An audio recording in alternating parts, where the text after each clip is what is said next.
Everyone, welcome back to the channel. তো আজকে আমরা রিভিউ করব হচ্ছে বাজি নামের ওয়েব সিরিজটা। চরকিতে রিলিজ পেয়েছিল রিসেন্টলি, ঈদের উপলক্ষে আসলে এই ওয়েব সিরিজটাকে রিলিজ দেওয়া হয়, যেখানে অভিনয় করেছেন তাহসান, মিথিলা, মনোজ এবং আরও অনেকেই। তো ক্রিকেটের বেটিং নিয়ে তৈরি করা প্রথম ওয়েব সিরিজ বাংলাদেশে। এর আগে আমরা ইন্ডিয়াতে দেখেছিলাম এই ধরনের ওয়েব সিরিজ হয়েছিল, বাংলাদেশে প্রথম হলো। এবং সেটা কেমন লাগলো আসুন আমরা একটু আলোচনা করি। শুরুতে হচ্ছে একটু গল্পটা নিয়ে কথা বলবো। অবশ্যই এখানে কোনো স্পয়লার দেওয়া হবে না। এখানে ক্রিকেট স্টার আবির, যে তাহসান যে চরিত্রে অভিনয় করেছেন, তিনি ঘরোয়া একটা লিগে খেলেন, যেখানে তিনি ওই টিমের ক্যাপ্টেন এবং তার টিমে একজন রাইজিং প্লেয়ার যার নাম হচ্ছে অপু, এই চরিত্রটি করেছেন পার্থ।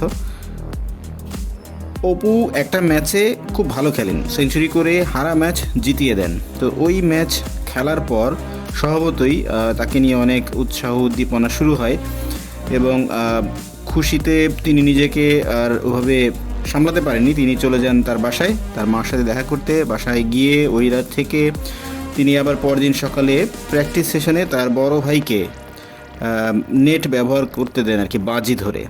তো ওই জিনিসটা করার কারণে টিম থেকে তাকে বহিষ্কার করা হয়, যদিও সে আগের ম্যাচে সেঞ্চুরি করেছিল।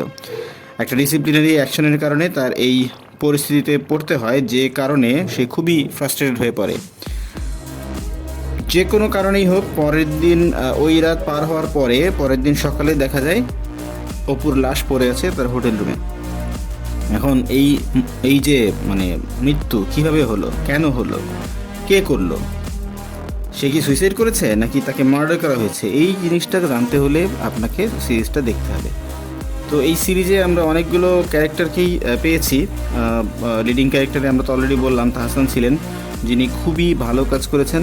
অভিনয় তিনি বরাবরই ভালো করেন, এখানেও তার ব্যতিক্রম ছিল না। তবে ক্রিকেটার হিসেবে যেহেতু এখানে তিনি কাজ করছেন, ক্রিকেট রিলেটেড প্রিপারেশন তাকে নিতে হয়েছিল এবং তার অভিনয় দেখে ক্রিকেটিং যে সিনগুলো ছিল সেগুলো দেখে মনে হয়েছে তিনি খুব ভালোভাবেই প্রিপারেশনটা নিয়েছিলেন। আমাদের ওটিটি আসার পর আমরা একজন নতুন বলবো না, একজন পুরনো স্টারকে নতুনভাবে আবিষ্কার করেছি, যিনি অর্ষা। তিনিও খুব ভালো কাজ করেছেন এখানে। পাশাপাশি শাহাদাত হোসেন খুব ভালো কাজ করেছেন। পার্থ, যিনি অপু চরিত্রে অভিনয় করেছেন, তিনিও খুব ভালো কাজ করেছেন। যাদের নাম বলেছি তারা সবাই ছিলেন ওয়েল প্রিপেয়ার্ড, ক্যারেক্টারের সাথে ফুলি এঙ্গেজ ছিলেন। তাদের অভিনয় দেখে মনে হয়েছে যে তারা আসলেই রিয়েলিস্টিক কোনো ক্যারেক্টার পারফর্ম করছেন।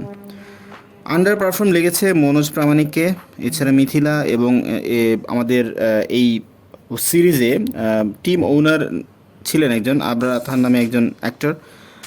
তার কাজ আরও ভালো হতে পারত। মাঝে মধ্যে মনে হয়েছে যে সামহাও বোধহয় এই চরিত্রে তিনি যাচ্ছেন না, মিসকাস্টিং বোধহয় হয়ে গেছে। সিনেমাটোগ্রাফি, ভিজুয়াল অনেক ভালো ছিল।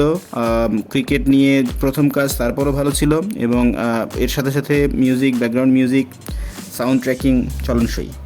তো আমার এখানে যে পয়েন্টগুলোতে মনে হয়েছে আরও ইমপ্রুভ করতে পারতো, যেমন কিছু ব্যাপার, যেমন ধরেন এখানে দেখা গেছে যে বুকিজ যারা আছে, যারা কিনা বেটিং নিয়ে কাজ করে, সরাসরি তারা প্লেয়ারদের সাথে ইন্টারাক্ট করছেন থ্রু SMS অথবা ফোন কলের মাধ্যমে, যেটা কিন্তু একটু আনরিয়েলিস্টিক। কজ আমরা জানি যে রিসেন্ট পাস্টে যেসব বেটিং নিয়ে কেলেঙ্কারি যতগুলো ছিল, তারপর থেকে ICC এবং অন্যান্য যেসব ক্রিকেট অভিভাবক সংস্থা আছে দেশীয় বিভিন্ন দেশের, তারাও কিন্তু এইসব ব্যাপারে খুবই স্ট্রিক্ট।